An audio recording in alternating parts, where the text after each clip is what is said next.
For today's video mga idol, so nag-ayos tayo dito ng pita tins po. Ito po yung mga kasama kanina ng mga nisin mga idol.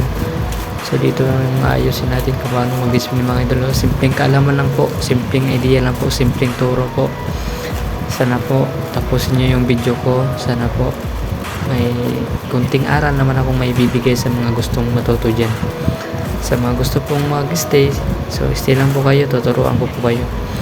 So sunod-sunurin nyo lang po yung paglalagay dyan, tsaka dyan lang po dapat pantay-pantay po yung pagkakaayos natin dyan para maganda tingnan po.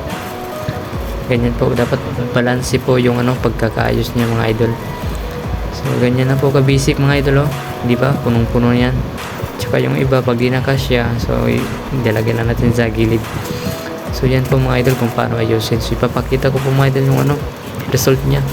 So medyo malabo lang mga idol kasi medyo gabi na mga idol at saka hindi malinaw yung camera ng phone natin. Sa mga idol, ito na po yung result. Maraming salamat mga idol.